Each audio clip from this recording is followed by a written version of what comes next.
Hey, this is Sean. I met Rebecca when I was 21. She was my first real relationship, the one that set the pace for everything else. In a lot of ways, she was everything I didn't know I needed. She was smart, independent, but broken too. A life in pieces before I even knew what that felt like.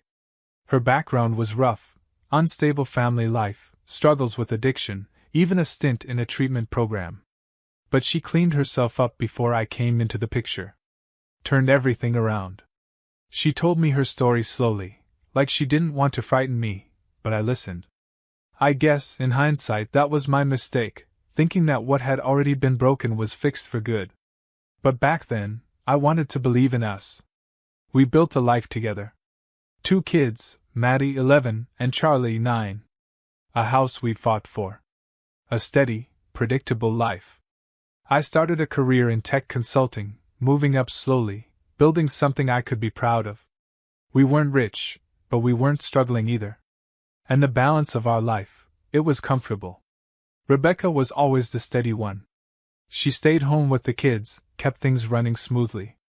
I handled the outside world, work, the bills, all of that. There was a rhythm to it. It wasn't flashy, but it was ours. I knew what to expect every day. And that was a relief.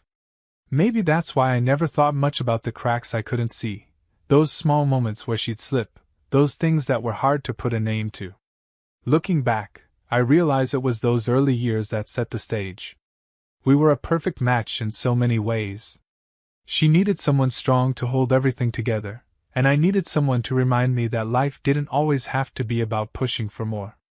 We both came from different places. I didn't know the weight of her past, and she didn't know what I'd brought with me, fear of failure, of never being enough. She taught me to relax, and I taught her how to take risks. We complemented each other. But over time, those pieces of her past, the ones I thought were behind her, started creeping in. They weren't loud, didn't shout at me, but there were hints. A distance here, a quiet moment there. I think we both knew things weren't perfect, but we pretended they were. For years we both did. When we had the kids, everything shifted again. It was a new kind of stability. We built a home for them, one filled with love, chaos, and everything in between. Rebecca was the rock. She was there, steady with the kids, holding down the fort while I built my career. Sometimes I wondered if she wanted more, but she never seemed to mind.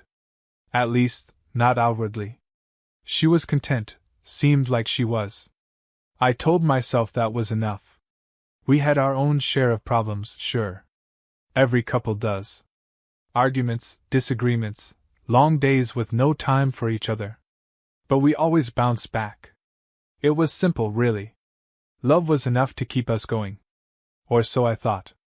In a way, I put her past in a box, filed it away like an old photo album I didn't need to look at anymore. She had done the hard work, after all.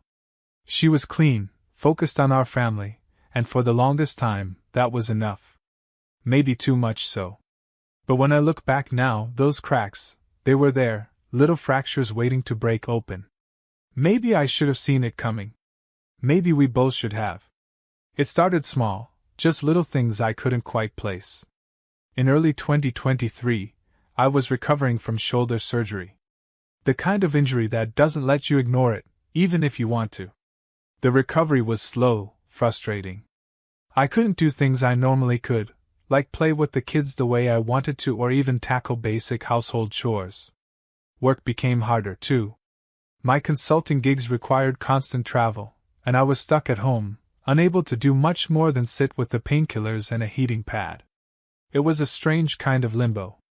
Rebecca didn't say much at first, but I could tell she was noticing the shift. She'd always been good at picking up on the things I wasn't saying, even when I thought I had it all under control. But as weeks turned into months, the changes in her weren't about me. They were about her. The weight loss started almost overnight. I never asked her about it, but I couldn't help but notice. 45 pounds dropped off her frame, little by little. Clothes that had been too tight on her seemed to suddenly fit like they were made for her. I thought she was just focusing on herself for once, finally doing something for her. The change wasn't just physical, though. There was something else. A new level of attention to detail. I'd wake up to find her in front of the mirror, applying makeup she hadn't used in years. She started buying new clothes, some of them far more expensive than what she usually went for. She asked me what I thought about her new looks, the new outfits. I was too tired, too wrapped up in my own head to offer anything more than a grunt of approval, but it felt different. Then came the intimacy. At first, it was subtle, longer hugs, more lingering kisses. But over time, it escalated. We started spending more nights in bed, more mornings tangled up in each other. It felt like a return to something I thought we had lost. Maybe she was just pulling me back in. I didn't think much of it at first. I figured it was a phase, a way to cope with everything I was going through. But the more it happened, the more it felt like something was shifting between us. There were moments, though, that felt off. Small comments she'd make, ones that didn't make sense in the context of our relationship. She'd mention things about relationships in a way that didn't fit. Things about how we were, or how we weren't. It was like she was talking to me and not to me at the same time. The way she phrased it, her tone, it wasn't accusatory, but it was challenging, like she was trying to make me question things I hadn't thought about in years. Then, one evening, out of the blue, she told me she wanted to reach out to Michael. Her ex. The one she had been with before we met. The one she always spoke about in distant terms, like he was part of her past she had buried under the rug. She said she needed closure, something about unfinished business. I didn't question it at first. Sure, it felt odd. I didn't like it, but I figured it was her past, and if this would bring her peace, then maybe it was something she needed to do. I agreed, even though it didn't sit right with me. Maybe I was too distracted, too focused on my own situation, but I didn't press it. I told myself I trusted her, even though a small part of me nagged at me about it. The more I thought about it, though, the more it bothered me. I'd always been the one to keep us grounded, the one who'd been there when she needed help getting her life back on track. I wanted to believe in her, believe in us, but something about it felt like I was missing something. It wasn't long before I started noticing other things. Little inconsistencies, hidden messages. I didn't want to snoop, but there was a nagging feeling I couldn't shake. I started paying attention more, watching for any signs that something wasn't right. Looking back now, I see the first cracks. They were small, almost imperceptible. But like everything else, it was the little things that added up. The first time I saw the message, I wasn't looking for it. I'd come home late from a client meeting, my shoulder aching from the drive, and found Rebecca in the kitchen, scrolling through her phone. It was a casual glance, just long enough for me to catch the name, Michael. That name. The one she told me about months ago, the one from her past. My gut twisted. I didn't say anything at first. I figured maybe it was an old message, a coincidence, or nothing. But something about it didn't sit right. I tried to shake it off, but the feeling lingered. I couldn't stop thinking about it. After a week of pushing the thought aside, I found myself going through her phone. I shouldn't have. I know that now. But it was like I couldn't ignore the knot that had formed in my stomach. I searched for the thread. When I found it, I wasn't prepared for what I saw. The conversation between Rebecca and Michael wasn't just friendly catch-up. It was different. The tone was too familiar, too intimate. Texts that flirted with nostalgia and crossed a line. The kind of messages I hadn't seen in years, the ones that felt like private jokes between lovers. My stomach churned as I read through it, each word like a stone sinking deeper in my chest. When I confronted her, it wasn't with anger. It was more like confusion, pain.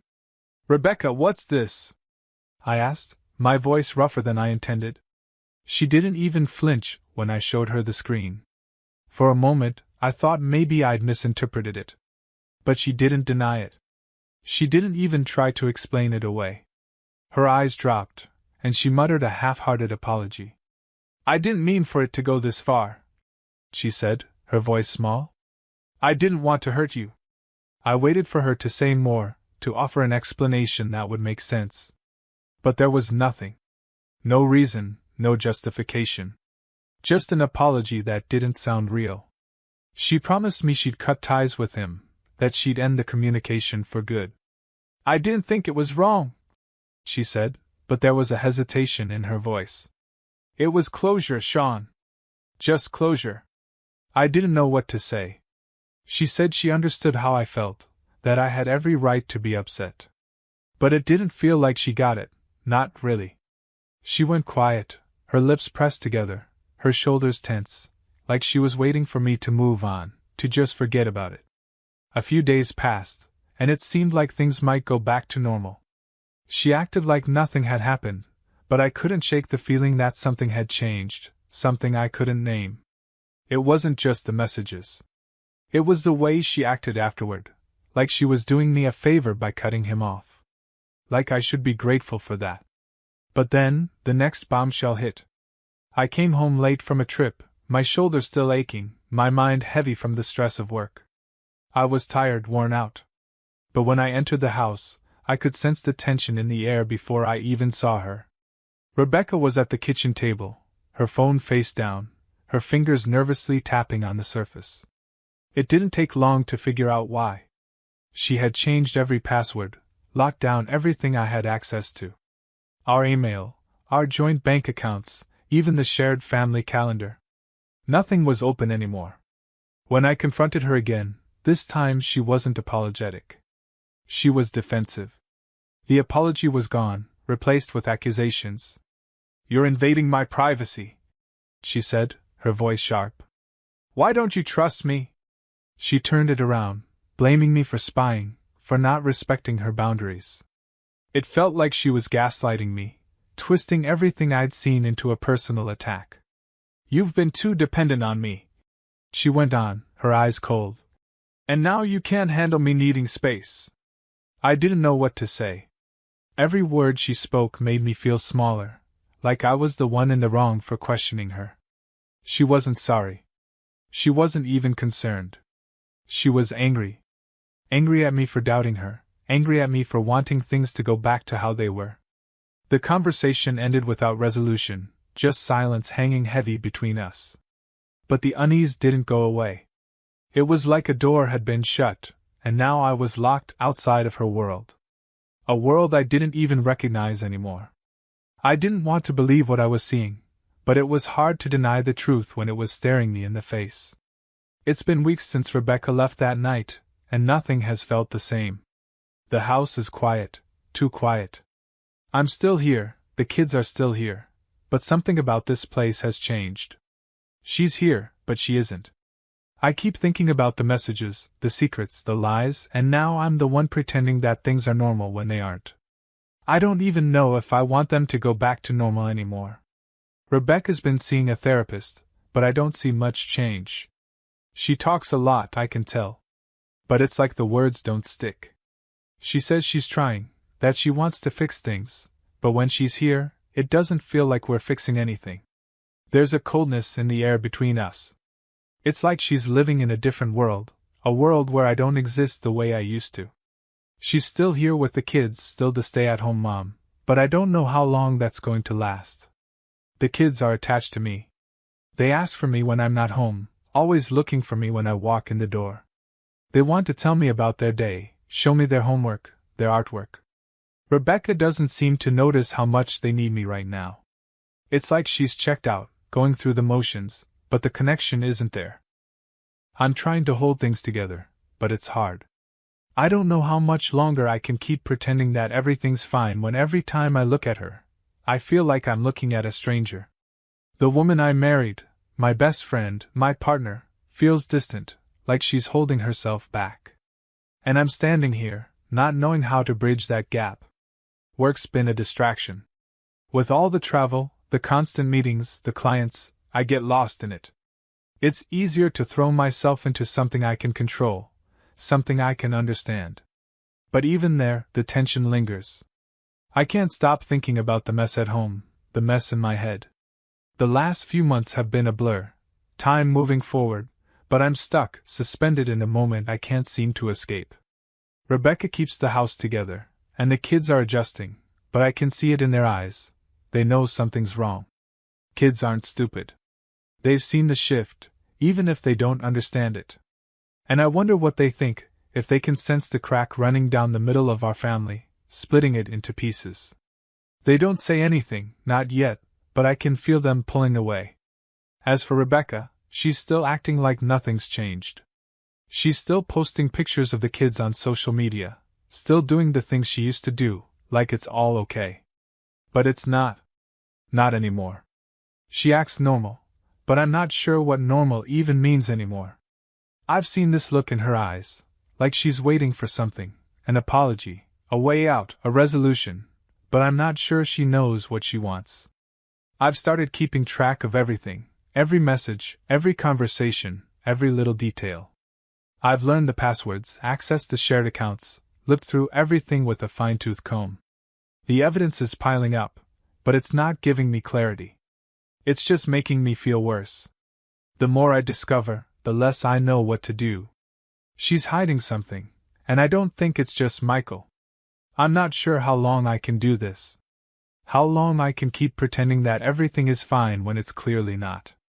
There's too much uncertainty, too many unanswered questions. And even though she's in therapy, and even though we're both still here, I can't shake the feeling that we're already too far gone. I've been thinking about the future, about what comes next. I never thought it would come to this, gathering evidence, trying to figure out what the hell is happening to my life, my marriage. But here we are. I've reached a point where I don't know what's left to fix. I'm standing on the edge, not sure whether to take the leap or pull back. Every day, the weight of what's happened presses harder on my chest, suffocating any hope that things will go back to how they were. I can't keep pretending this is just a bump in the road anymore. It's more than that. This is bigger. And I'm left holding the pieces, wondering if it's worth trying to fix what's broken. I've consulted with a family lawyer. It wasn't something I ever thought I'd do. I figured we'd work things out, maybe hit some rough patches, but it was never supposed to be like this. Now I'm preparing myself for what's coming, what needs to be done. The lawyer says to document everything, gather the evidence, and figure out what kind of life I want after this. I've been watching her, Rebecca, analyzing her every move, looking for signs that she's ready to talk, ready to face the truth. But each time I think we're on the same page, she pulls away, retreating further into her own world. She won't even open up about what's been happening. I don't know how much longer I can live with this uncertainty, with her evasions. The lawyer talks about postnuptial agreements, about making sure we're protected financially, about securing the kids' future. I can hear the words, but they don't feel like mine. They don't feel like what I want to do. It's all business, and I want to scream at the unfairness of it all. The financial side of this mess is another weight on my shoulders. We've built a life together, success, stability, a future. I can't just walk away from it, not without consequences. There's the house, the savings, the retirement fund we've been building for years. All of it's at risk, and I'm torn between fighting for what's mine and doing what's best for the kids. If we split, there's a possibility of alimony, child support, and a whole new life that I'm not sure I'm ready for. Rebecca's presence at home, even though it's strained, makes things complicated. I keep thinking about the kids. How will this affect them? They don't need to see us fighting, don't need to feel the tension that's hanging thick in the air. But they already do. It's in their faces when they come home, when they hear the tone of our voices, when they sense that something's wrong. I want to shield them from it, but I don't know if I can anymore. The hardest part is knowing that no matter what decision I make, it will change everything. Divorce means a new life, one where I'm not with Rebecca anymore, one where the kids have to adjust to the reality that their parents won't be together. It means I'll have to live on my own for the first time in years, navigate the world without her, and figure out who I am without the role of husband and father in the same way. It's terrifying. There's also the emotional toll. I've spent so much time questioning myself, wondering if I missed something, if I could have done more. The guilt weighs heavily. But at the same time, I know I've done the best I could. Maybe that's what hurts the most, that despite everything, despite trying, despite giving my all, this is where we are. It's hard to think about what the future might look like. The uncertainty lingers. Rebecca keeps telling me that she's unhappy, that she's lost herself somewhere along the way. She says she needs more, but when I ask her what she wants, she never answers. I've asked myself the same question: what do I want? I don't know. I don't have a clear answer. But I do know I can't keep living in this limbo. At some point, I'll have to make a decision. Keep fighting, keep hoping, or take the next step and start over. The lawyer talks about custody arrangements, about what's best for the kids, but I don't know if I want to share them. They're my world right now. I can't imagine not being there for every moment, not being the one they turn to for comfort, for guidance. If I'm being honest, the idea of not having them full-time terrifies me.